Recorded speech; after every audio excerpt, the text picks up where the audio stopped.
Hello everyone. We're going to be going through the first section on exponents from Unit 7, which is exponential functions. Some of this stuff you're already going to know. Some of it will be a little bit of review, and a little bit of it will be brand new material. So we're going to go ahead and get started and breeze through the review stuff. So laws of exponents are things that you should already have a pretty good grasp of. If you're multiplying things that have like bases, so these both have like bases, what you're going to do is add the exponents. So this will turn into x to the a plus b. And I put that in parentheses for a reason, because if you're putting something into your calculator like that, when you use the little caret symbol, you will need to put parentheses around it if the whole thing is in the exponent. Very similarly, if you're dividing two things with like bases, so these are both x's, you're going to subtract the exponents. So it's going to be x to the, and whatever is on top goes first, so that's going to be a minus, and whatever is on bottom goes second, so a minus b. If you are raising a power to a power, so you have an exponent on the inside here, and you have an exponent on the outside, you are going to multiply them, so it'll be x to the a times b, and that should be in parentheses also. And a power of a fraction. So you have two things inside the parentheses. You have your x and you have your y. That's going to be x to the a power over y to the a power. So the top and the bottom both get raised to that exponent. So like I said, that's something that you should have a pretty good grasp of, because that's review. Now, if we want to do a couple examples very quickly, I'm going to do 3 of these with you, and then you're going to do 3 of them on your own. So I will go through the first one. So you have x to the 5th, and you have x to the 9th.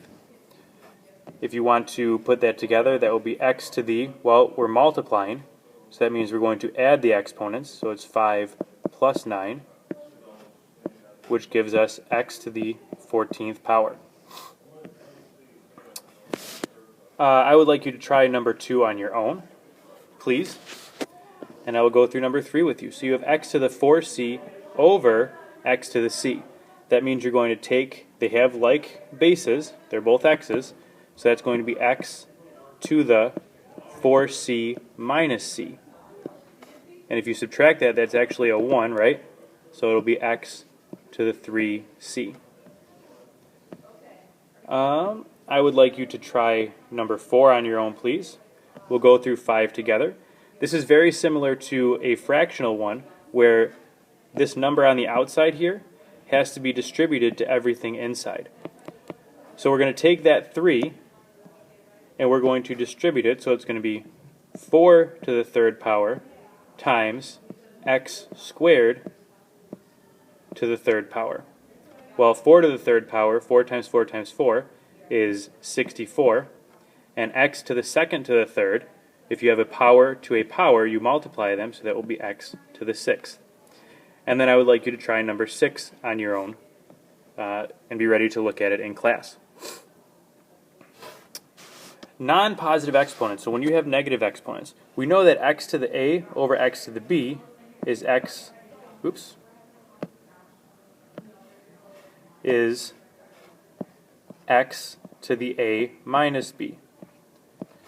We also know that anything divided by itself is going to be 1. Therefore, x to the a over x to the a equals x to the a minus a. So any exponent, which is x to the 0, which is 1. So the definition, anything to the 0 power is 1. Again, this is something you should already have a pretty good grasp of.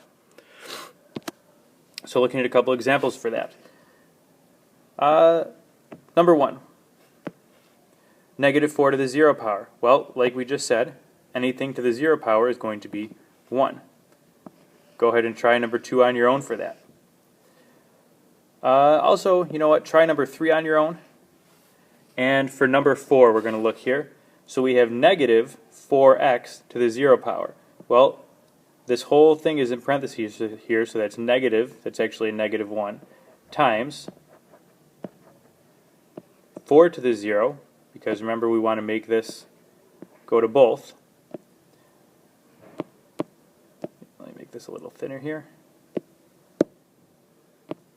4 to the 0 times x to the 0. So that's negative 1 times 1 times 1, which is just negative 1. So try 2 and 3 on your own. We will look at those in class tomorrow. Let's suppose we're asked to solve x to the third over x to the fifth. If we wrote this as a fraction, simplified and reduced it, it would look something like this. So x to the third would be x times x times x, and x to the fifth would be x times x times x times x times x. Right? You multiply 3 of them on the top, 5 of them on the bottom. If we simplify that, we know that we can cancel anything that's the same on the top and on the bottom. So we'd be left with on the top a 1, and on the bottom we would have x to the second power. Oh, sorry, that would be x times x on the bottom, and the reason you have another blank there is because then that would be 1 over x to the second power.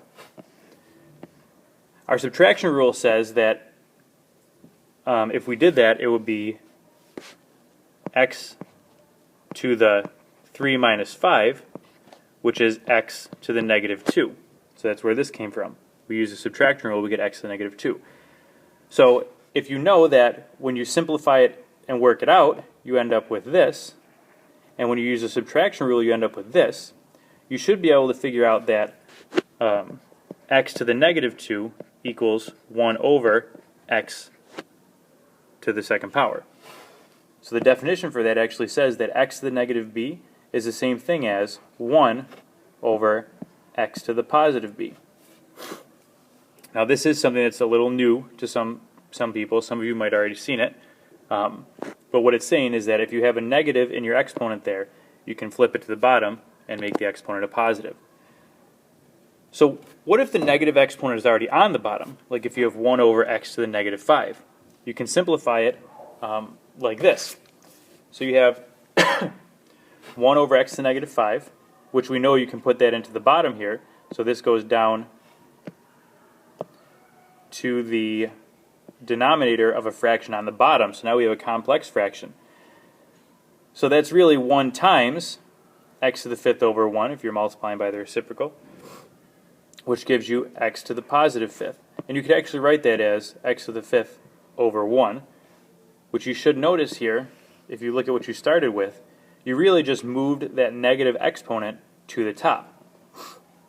If you have a fraction, like this next example down here, if you have a fraction to a negative exponent, again, that would mean that you take this 3 and put it to both of them, and then they switch which place they're in. So you'd have the 3 come up to the top, and you'd have the bell is loud and long. So again, the 3 comes up to the top, and the 2 goes down to the bottom. So you'd end up with 3 to the third over 2 to the third, and if you simplify that out one step further and actually pulled both of those 3's out, you'd end up with 3 halves to the third power. So what you really did, if you wanted to jump from here to here, is you just reciprocated the base, which means flip it over.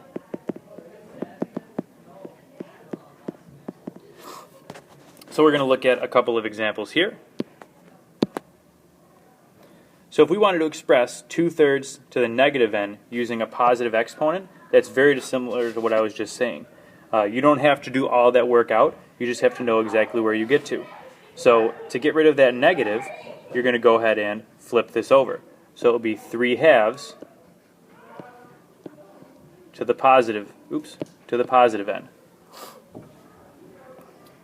Find the value of 3a to the 0 plus a to the negative 2 if a equals 4. So the first thing you want to do is go ahead and plug in. You have 3 times 4 to the 0 power plus 4 to the negative 2. Well, you can actually put this into your calculator, and it would give you 1 over 16.